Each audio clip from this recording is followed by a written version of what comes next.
Hello bachon, let's read the question. The question says consider the following statements. Statement 1 is BBr3 is stronger Lewis acid than BF3. Statement 2 is p-pi back bonding occurs in halides of boron but not in halides of aluminium. Statement 3 is borazine is less reactive than boron. Statement 4 is Al is unstable in air and water. The set of incorrect statements is option A both 1 and 2, option B both 2 and 3, option C both 3 and 4, option D none of these. So first of all we will check the key concept of the question. The key concept of this question is that halides of boron are electron deficient क्योंकि उनके पास सिर्फ 6 ही electrons होते हैं, तो इसलिए electron deficient होते हैं. That's why they act as Lewis acids.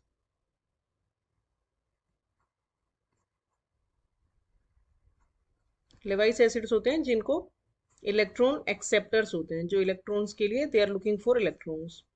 तो इसलिए जो बोरोन हेलाइड्स होते हैं वो generally they are Lewis acids.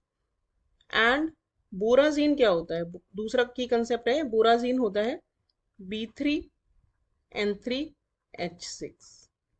सो बाकी स्टेटमेंट्स के बारे में हम कंप्लीट सॉल्यूशन में देखते हैं कि कौन कौन से ट्रू हैं और कौन से स्टेटमेंट्स इनकरेक्ट हैं. तो पहला स्टेटमेंट में हमें दिया है कि BBr3 जो होता है बोरोन ट्राइब्रोमाइड वो स्ट्रॉन्गर लेवाइस एसिड होता है एज कंपेयर टू BF3. अगर हम नॉर्मली देखें तो हमें ऐसा लगेगा कि ब्रोमीन जो होता है उसकी इलेक्ट्रोनेगेटिविटी कम होती है एज कंपेयर टू फ्लोरीन, तो ये ज़्यादा जो BF3 है वो ज़्यादा स्ट्रॉन्गर लेवाइस एसिड होना चाहिए. लेकिन ऐसा नहीं होता है. इसका रीज़न ये होता है कि जो बोरोन के हेलाइड्स होते हैं उनमें बैक बॉन्डिंग पाई जाती है. बैक बॉन्डिंग कैसे होती है कि फ्लोरीन के पास लोन पेयर्स होते हैं और इसके पास 2p ऑर्बिटल्स में होते हैं ये लोन पेयर्स, और जो इसका 2p ऑर्बिटल्स होते हैं बोरोन के वो एम्प्टी होते हैं. लेकिन दोनों के पास ये 2p ऑर्बिटल्स ही होते हैं, सो दोनों का साइज जो है वो सिमिलर होता है. तो इसमें जो बैक बॉन्डिंग, तो ये वाले इलेक्ट्रॉन्स जो है fluorine will donate to bromine, तो जिसकी वजह से ये बैक बॉन्डिंग कर लेंगे. तो इसमें जो बैक बॉन्डिंग होती है वो बहुत स्ट्रॉन्गर होती है क्योंकि both have 2p orbitals and are these 2p orbitals are of similar size. So back bonding is quite stronger in BF3. लेकिन अगर हम BBr3 की बात करें तो BBr3 में जो Br होता है it is very big in size as compared to fluorine, और इसके पास जो ऑर्बिटल्स होते हैं ब्रोमीन के पास वो ऑर्बिटल्स होते हैं 4p ऑर्बिटल्स. तो ये जो होते हैं कंपैरेटिवली काफी बिगर होते हैं as compare to 2p orbitals of boron.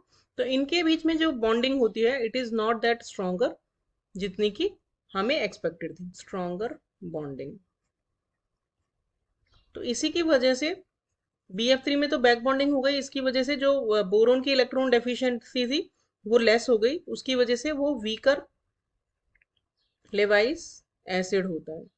जबकि क्योंकि BBr3 में जो बॉन्डिंग थी वो प्रॉपरली नहीं हो पाई इसलिए boron is still electron deficient, so it is a stronger Levi's acid. तो फर्स्ट जो हमारा स्टेटमेंट है वो एकदम करेक्ट. सेकंड जो हमें स्टेटमेंट दिया है उसमें हमें दिया है कि बोरोन जो है वो p-pi बॉन्डिंग करता है, बोरोन हेलाइड्स में पाई जाती है जबकि एल्यूमिनियम में नहीं पाई जाती है.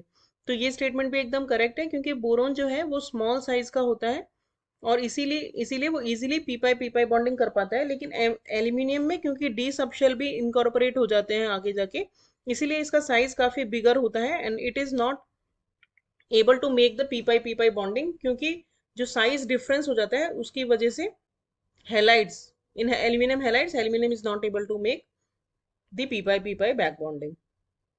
तो statement 2 is also correct. Third statement में हमें दिया है कि borazine is less reactive than boron. तो ये स्टेटमेंट रॉन्ग स्टेटमेंट हो जाएगा क्योंकि जो बोराजीन होता है उसकी स्ट्रक्चर कुछ इस तरह से होती है,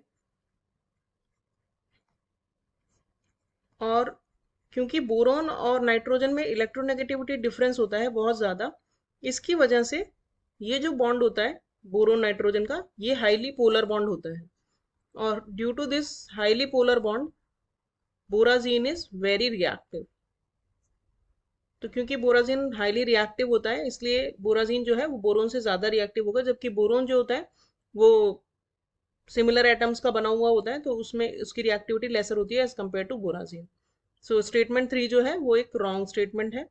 और इसके बाद जो हमें स्टेटमेंट 4 दिया है उसमें बोला है कि aluminium is unstable in water. So this statement is also wrong because aluminium is very stable in air and water. और इसका रीजन क्या होता है कि एल्यूमिनियम जो होता है वो एयर और वाटर से रिएक्ट करके एल्यूमिनियम ऑक्साइड की एक लेयर बना लेता है, which layer is quite protective, and उसकी वजह से वो फर्दर रिएक्शन नहीं करता है और स्पॉन्टेनियस रिएक्शंस ऑक्सीडेशन की आगे नहीं हो पाती हैं। तो ये जैसे एल्यूमिनियम यहाँ पे है तो ये अपने ऊपर एक लेयर बना लेगा एल्यूमिनियम ऑक्साइड की, जिसकी वजह से it will not come in contact with air और water further. So it is very stable in air and water. So हमारे स्टेटमेंट जो रॉन्ग स्टेटमेंट हो गए वो हो गए स्टेटमेंट 3 एंड 4, और करेक्ट स्टेटमेंट हो गए स्टेटमेंट 1 एंड 2। तो हमारा करेक्ट जो ऑप्शन हो गया वो हो गया ऑप्शन सी, क्योंकि हमें इनकरेक्ट स्टेटमेंट्स बताने थे। So this is our final answer. Hope you understood the solution well. Thank you.